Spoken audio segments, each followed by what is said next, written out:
ETF index mutual funds నేర్చుకుని stock మార్కెట్లో రాణించాలనుకుంటున్నారా? వెంటనే ఈ నెంబర్కి కాల్ చేయండి. నమస్తే, welcome back to Suman TV. ప్రస్తుతం మనతో పాటు ఉన్నారు consumers affairs committee chairman Mandari Krishna Reddy గారు. నమస్తే సార్. నమస్తే అమ్మా. సార్, పోస్ట్ ఆఫీస్ స్కీమ్స్ గురించి మనం మాట్లాడుకుంటే 40 నుండి 60 సంవత్సరాల్లోపు ఉన్న వాళ్ళకి ఒక గుడ్ న్యూస్ అయితే చెప్తుంది. ఏడాదికి 520 రూపాయలు కనుక కడితే బెనిఫిట్స్ బాగుంటాయి అంటున్నారు. ఒకసారి ఆ వివరాలు చెప్తే సార్. పోస్ట్ ఆఫీసుల్లో సహజంగా పొదుపు ఖాతాలు ఓపెన్ చేసుకోవడం, వాటికి మంచి ఇంట్రెస్ట్ పే చేయడం, ఇవన్నీ జరుగుతూ ఉన్నాయి. అలాగే పోస్ట్ ఆఫీసులను బ్యాంకులకు కూడా మార్చేసి మనం మామూలుగా డబ్బులు వేయడం కానీ డబ్బులు తీసుకోవడం కానీ అన్ని చేయడానికి అవకాశం ఉంది. త్వరలోనే డిజిటల్ చెల్లింపులు కూడా అక్కడ ప్రారంభమయ్యేటువంటి అవకాశాలు ఉన్నాయని మనం ఇంతకుముందు తెలుసుకున్నాం. ఇంకొక ముఖ్యమైన అవకాశం ఏముందంటే, మనకు యాక్సిడెంటల్ ఇన్సూరెన్స్లు ఉన్నాయి. జనరల్గా ఇన్సూరెన్స్ బయట కట్టాలంటే వేలకు వేల రూపాయలు కట్టాల్సిన పరిస్థితి ఏర్పడుతుంది. ఒక వ్యక్తికి ప్రమాదం జరిగినప్పుడు ఇంత మొత్తంలో తనకి డబ్బు రావాలనే ఉద్దేశంతో కట్టేటువంటి ఉన్నాయి. కొన్ని బెనిఫిట్స్ రావాలనే ఉద్దేశంతో కూడా ఉన్నాయి. దీంట్లో ప్రత్యేకంగా పోస్ట్ ఆఫీసుల్లో 520 రూపాయలు చెల్లించినట్టయితే 65 ఏళ్ల వయసు వచ్చే వరకు కూడా దాదాపుగా ఈ సౌకర్యాలు కలుగుతాయి వాళ్ళకి. 520 రూపాయలు పే చేసుకుంటే జరిగేది ఏమిటంటే, అంటే ముందు ఖాతా ఉండాలి. ఒక పోస్ట్ ఆఫీస్లో ఖాతా ఓపెన్ చేయాలి. పోస్ట్ ఆఫీస్లో ఖాతా ఓపెన్ చేయాలంటే 100 రూపాయలతో ఖాతా ఓపెన్ చేసుకోవచ్చు. 100 రూపీస్తో 100 రూపీస్తో ఓపెన్ చేసుకోవచ్చు. మనకు ఆధార్ కార్డు అది ఉంటే చూపించేసి 100 రూపాయలతో ఓపెన్ చేసుకోవచ్చు. 520 రూపాయలు ప్రత్యేకంగా ఈ ప్రీమియం చెల్లించాలి. అంటే ఈ ఇన్సూరెన్స్ కోసమే మనం డబ్బు కట్టాలి. ఇది కడితే దాంట్లో వచ్చే బెనిఫిట్స్ ఏమిటంటే, ఒకవేళ ఈ వ్యక్తి ఎవరైనా మరణించినట్టయితే యాక్సిడెంట్లో 10 లక్షల రూపాయలు ఆ కుటుంబానికి వస్తుంది. నామినీ ఎవరో దాంట్లో పేరు కూడా పెట్టేస్తే కుటుంబానికి ఆ డబ్బులు ఇస్తారు. ఇది కాకుండా ఒకవేళ పాక్షికంగా ఏదైనా అంటే కాలు చెయ్యో పోయిందనుకోండి, అప్పుడు కూడా 10 లక్షలు ఇస్తారు. ఒక కాలు పోయినా ఒక చెయ్యి పోయినా 10 లక్షలు ఇస్తారు. అలా కాకుండా ఒకవేళ దెబ్బలు ఏమైనా తగ్గిపోయి సీరియస్గా ఉంటే వైద్య ఖర్చుల కింద ప్రతిరోజు అమౌంట్ పే చేస్తారు. అంటే మనం తీసుకున్నది స్పెషల్ రూమా, లేదా మనం ఐసీయూలో ఉన్నాడా, లేకపోతే మామూలుగా కామన్ దాంట్లో ఉన్నారా, దాన్ని బట్టి డబ్బులు పే చేస్తారు.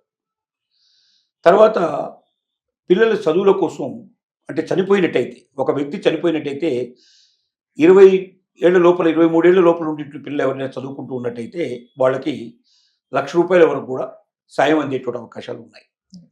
ఇలా కొన్ని బెనిఫిట్స్ ఇస్తున్నారు.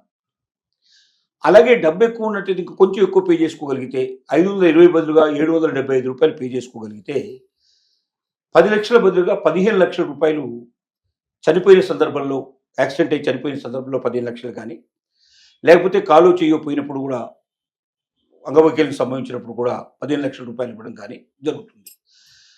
అలాగే వాళ్ళకి ఇచ్చేటువంటి వైద్య ఖర్చులు కూడా పెరుగుతాయి. ఒకవేళ వాళ్ళకి ఏదైనా యాక్సిడెంట్ అయ్యి మరణించకుండా హాస్పిటలైజ్ అయిపోయి ట్రీట్మెంట్ తీసుకున్నట్టయితే రోజుకు 1000 రూపాయల నుంచి 1000 రూపాయలు మామూలు దానికి పడకలకు ఇస్తే, ఐసీయూకి ఉంటే 2000 రూపాయలు, ఇంకా మందుల ఖర్చులు అట్లాంటివన్నీ కూడా ఇవ్వడం జరుగుతుంది.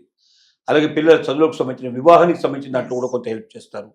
2 లక్షల రూపాయల దాకా వివాహం చేసుకునే వాళ్ళకి ఇచ్చేటువంటి అవకాశాలు ఉన్నాయి. 1 లక్ష రూపాయల దాకా పిల్లల చదువుల కోసం వచ్చే అవకాశాలు ఉన్నాయి. ఇలాగ అనేక రకాల బెనిఫిట్స్ ఉన్నాయి. దీంట్లో మనం కట్టేది చాలా తృణప్రాయమైంది. 500, 725 రూపాయలు అనేది చాలా, 775 రూపాయలు చాలా తక్కువ అమౌంట్. కానీ దీంతో వచ్చేటువంటి బెనిఫిట్స్ చాలా ఎక్కువ బెనిఫిట్స్ వస్తాయి. కాబట్టి ఇది సామాన్యులకు ఎక్కువగా తెలియజేయాలి. ఎందుకంటే కొన్ని బ్యాంకు ఖాతాల్లో కూడా ఇవి, ఇప్పుడు మనకు ఎస్బీఐలో, నేషనలైజ్ బ్యాంక్స్లో చేరేటువంటి వాళ్ళు కూడా మినిమం బ్యాలెన్స్ ఎప్పుడు మనం కనీసం 1000 రూపాయలు తగ్గకుండా ఉంచినట్టయితే ఇలాంటి సౌకర్యాలు వాళ్ళు కూడా కొన్ని కల్పించారు. అక్కడ బ్యాంకును బట్టి వేరువేరుగా ఉన్నాయి. అప్ టు 5,000 రూపీస్ ఉంచుకున్నట్టయితే ఇంకా బెనిఫిట్స్ ఎక్కువ పెరిగే అవకాశాలు ఉన్నాయి. కానీ ఏ ఖాతాలు లేని వాళ్ళు, చాలామంది మిడిల్ క్లాస్ వాళ్ళు, అలాగే చాలామంది మనకు ఒక లెవెల్లో లేనటువంటి జీవితాలు గడిపేవాడు, కామన్ మ్యాన్గా ఉండేటువంటి వాళ్ళకి ఇది ఒక వరం లాంటిది. పోస్ట్ ఆఫీస్లో 100 రూపాయలతో అకౌంట్ ఓపెన్ అవుతుంది.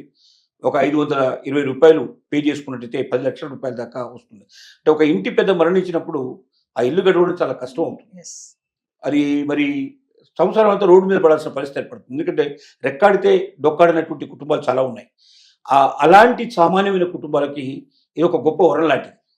ఒక 520 రూపాయలు ప్లస్ ఖాతా ఓపెన్ చేయడానికి 100 రూపాయలు, 620 రూపాయలు పెట్టుకున్నట్టయితే తనకి ఏదన్నా జరిగి యాక్సిడెంట్లో మరణిస్తే 10 లక్షల రూపాయలు వస్తున్నాయి. పిల్లల చదువుల కోసం కొంత డబ్బు ఉపయోగపడుతుంది. లేక తను పాక్షికంగా ఒకవేళ కాలో చేయో పోగొట్టుకున్న డబ్బు వస్తుంది, లేదంటే దాంతోపాటుగా వాళ్ళకి రోజు వైద్యం ఖర్చులు వస్తున్నాయి, ఇలాంటి అవకాశాలన్నీ ఉన్నాయి. అంటే సామాన్యుడికి అందుబాటులో ఉండేటువంటి చక్కటి పెన్షన్ పథక సదుపాయం, అంటే ఏదైనా జరిగితే జరగకూడదు జరిగితే ఆరోగ్య బీమా పథకం, ఇది యాక్సిడెంటల్ బీమా అంటారు. యాక్సిడెంటల్ బీమా పథకంలో ఈ అవకాశాలు, ఈ ప్రొవిజన్స్ ఉన్నాయి కాబట్టి ప్రతి ఒక్క సామాన్యుడు దీన్ని ఉపయోగించుకుంటే మంచిదని మనం తెలియజేస్తున్నాం. అంటే ఇది సామాన్యులకి ఇస్తారు, పెద్దవాళ్ళకి ఎవరని కాదు, ఎవరైనా కట్టుకోవచ్చు. ఎవరైనా సరే ఈ డబ్బు కడితే ప్రతి ఒక్కరికి ఇస్తారు. పోస్ట్ ఆఫీస్లో ఖాతా ఓపెన్ చేసి ఇచ్చినట్టయితే వాళ్ళు సామాన్యుల, డబ్బున్న వాళ్ళ ఏది చూడరు. ఎవరైనా ఇది అవసరం ఉంది, మనకు సరైనటువంటి యాక్సిడెంటల్ ఇన్సూరెన్స్ మనకు లేదు, మనం అంత డబ్బు పెట్టి బయట మనం కొనలేము అనుకున్న వాళ్ళకి ఇది ఒక వరంలాగా ఉపయోగపడుతుంది. అందరూ దీన్ని ఉపయోగించుకోవడానికి ఛాన్సెస్ ఉన్నాయి. సో మామూలుగా పోస్ట్ ఆఫీస్ లో అకౌంట్స్ అనేవి, అంటే అకౌంట్ ఓపెన్ చేయడం అనేది మంచిదా సార్? బెనిఫిట్సా compare to bank account? Definite గా. కానీ దాంట్లో దేనికోసం ఓపెన్ చేస్తున్నది కూడా ముఖ్యమే కదా.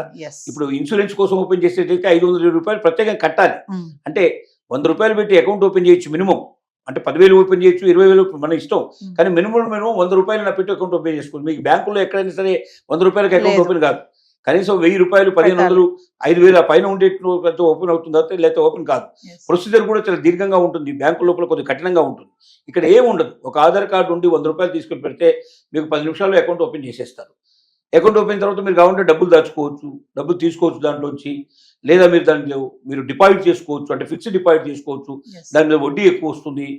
ఏ రకంగా చూసినా పోస్ట్ ఆఫీస్ చాలా ఉపయోగపడుతుంది. ఇంకోటి, పల్లెటూర్లలో మీకు బ్యాంకులు ఉండవు. పల్లెటూరులో కూడా మీకు ఈ సౌకర్యాలు ఇచ్చేది పోస్ట్ ఆఫీసే ఇస్తుంది. కాబట్టి పోస్ట్ ఆఫీస్ ఎక్కువ మందికి అందుబాటులో ఉంటుంది, సామాన్యులకు అందుబాటులో ఉంటుంది. తక్కువ డిపాజిట్తో మనం అకౌంట్ ఓపెన్ చేసుకోవచ్చు. ఎక్కువ ఫెసిలిటీస్ మనం పొందేటువంటి అవకాశాలు ఉన్నాయి.